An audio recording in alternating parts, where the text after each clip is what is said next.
Receipts. As a treasurer or a leader, this will be one of the most important aspects of finances on the field. Writing and keeping great receipts is how we hold ourselves accountable for where we're spending money while we're out on the field. Our heart behind keeping great receipts is to be good stewards of the money that our supporters have given to us to help make this trip happen. Also, here at Adventures, we have an amazing accounting department, and we want to serve them by turning in receipts that have clear information so that they can book these receipts accurately. At the end of each month, you'll turn in your receipts with your squad, either to your logistics leaders or maybe your finance head, and they'll send them into Adventures. Before you do this, go through your receipts and see if you find any errors, because you're the best person to be able to catch where you've made mistakes. However, once they get to Georgia, Adventure staff is still going to look through them and try and see if you've missed anything. If they find an error, then they'll contact you and ask you for further clarification. This training is going to walk you through a couple of different things. First, the type of receipts that you'll be dealing with. There are vendor receipts that will be given to you by the people you're making a purchase from, and then there's also AIM receipts, which you'll have to write yourself. We'll also talk about the different expense categories to which you might book receipts or make purchases from, and what all is included in those. And then lastly, we're going to talk about some of the common errors that we have seen in past receipts. We want to bring these to your attention now so that when you get out on the field, you won't make the same mistakes. Our goal is that when you turn in your receipts, there will be 0 errors. But remember that if something slips by you and you make a mistake, we're here to walk you through it and support you in all financial processes. So let's get started. As financial transactions are made, the ideal situation is that you receive a vendor receipt for your purchase or payment. This is a receipt written on or printed by the person you are paying. When this occurs, you do not need to write a yellow receipt. We don't want you to turn in 2 receipts for the same payment. You do, however, need to make sure that all necessary information is recorded on the back of the vendor receipt. This is an example of a vendor receipt. As you can see, on the front, we have the date and the amount. These would be best circled on your receipt. Then, you would turn it over on the back and write the rest of your information. Each receipt should have the date, the country, the currency that the transaction was made in, the amount of the transaction, the description, a signature, and your squad's trip code, the expense type, and the expense category. When a vendor receipt is not given for your payment, then you should write your own receipt. Each team will receive receipt books to take with them on the field. Do not leave any part of a receipt blank. This is what your Adventures receipts will look like. Again, you are filling out the date of the transaction, the country that you are in, the currency that was used for the transaction, the amount, a description of what was being purchased, your signature, your squad's trip code, the expense type, and the expense category. Make sure that you only choose one expense type for each receipt and only one expense category. You'll notice that the same information is required on both your vendor receipts and your Adventures receipts. So this is what needs to be on every receipt that you turn in, stated clearly and accurately. Now let's look at the different expense categories that you may be using. Food is of course for food. However, it also includes water. So don't forget that water should be expensed in the food category. Lodging is where you sleep at night. The next, local transportation and long-distance transportation, often get mixed up. So let's talk about the difference between them.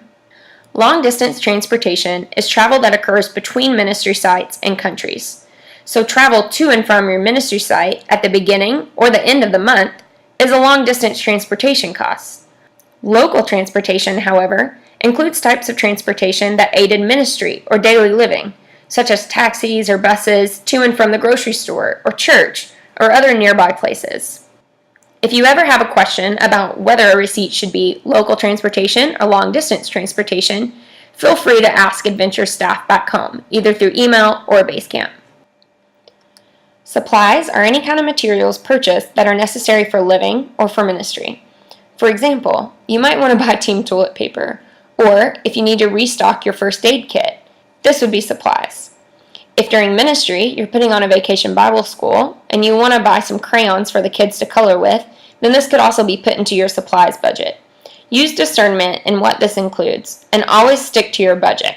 Your ministry host should provide most of your supplies, especially for ministry. Communications is for all necessary forms of communication, like minutes for the team phone, or internet for logistics or leaders to get on Basecamp or the log or other tools that we've made available to you on the internet.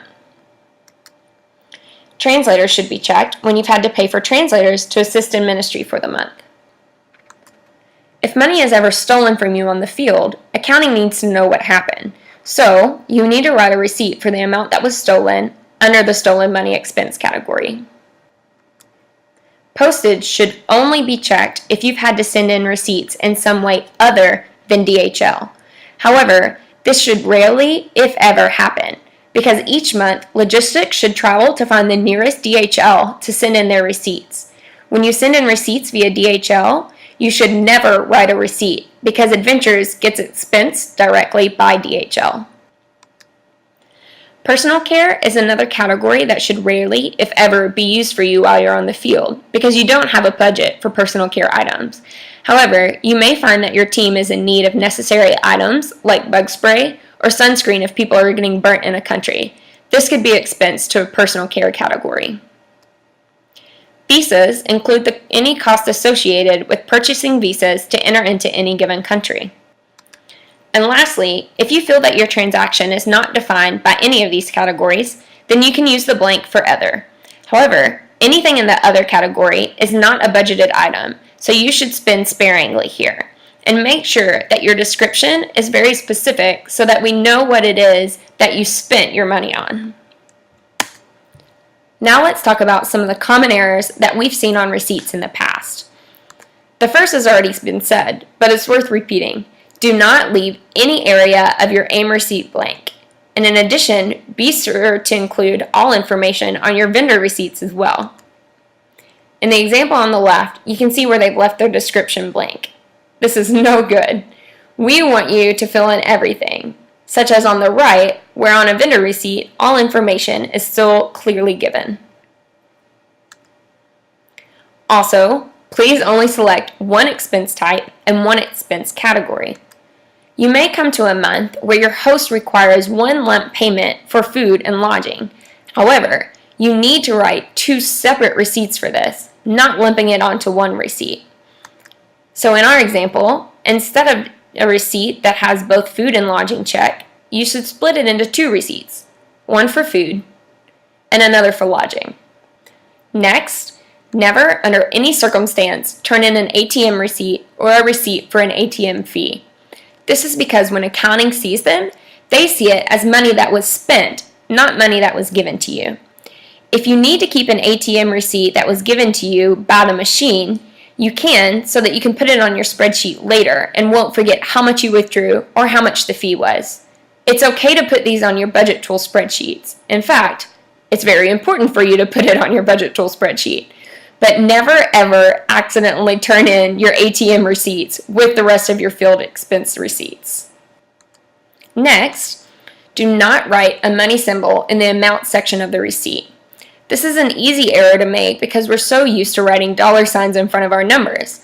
However, you need to write only the number of the amount. In the example on the left, we can see where, probably without even thinking about it, you write a dollar sign in front of the amount number. This is confusing to accounting because they're not sure if you actually spent ringgit or if you paid in USD. So make sure that it is just the number that exists on your receipt in the amount section. Next, write a description that is specific. We talked about this a little bit in your budget tool spreadsheet training, but just to reiterate, if you're spending money in supplies, don't just write supplies in your description. And definitely never use miscellaneous as a description or as an expense category on your receipts. Be specific. So for example, if you're doing supplies, let us know what kind of supplies, like VBS art supplies. We've said this before too, but do not write duplicate receipts. If you're given a vendor receipt for something, it is not necessary for you to also write an adventure receipt. Accounting will see it as two separate expenses and not realize that it's the same one, so you'll get charged twice for only one financial transaction. Only turn in one receipt for every expense that you make. Make sure that your receipts are legible.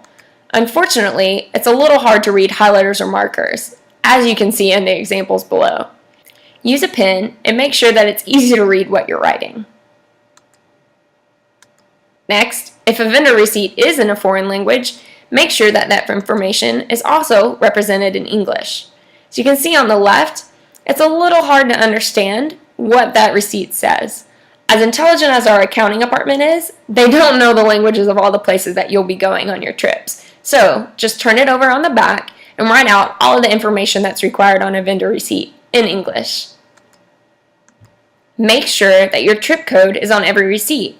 This is an important one because that's how accounting books all of your receipts. Not by your squad letter, but by the trip code or accounting code. So, on our example on the left, we want to make sure that you don't put in your squad letter, but if we look to the right, we see where the trip code was written in.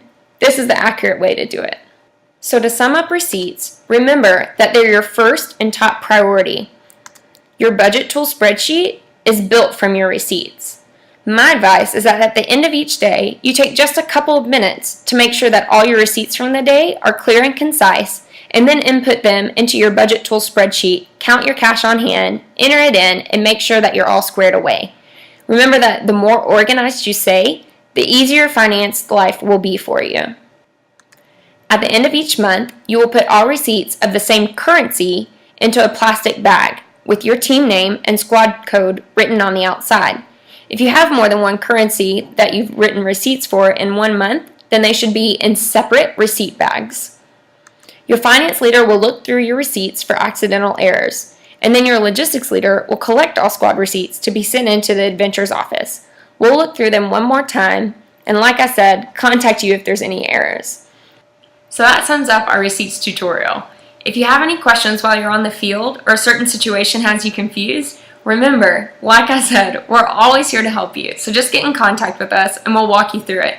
Together, I know that we're going to be great stewards of a financial process and serve all those involved.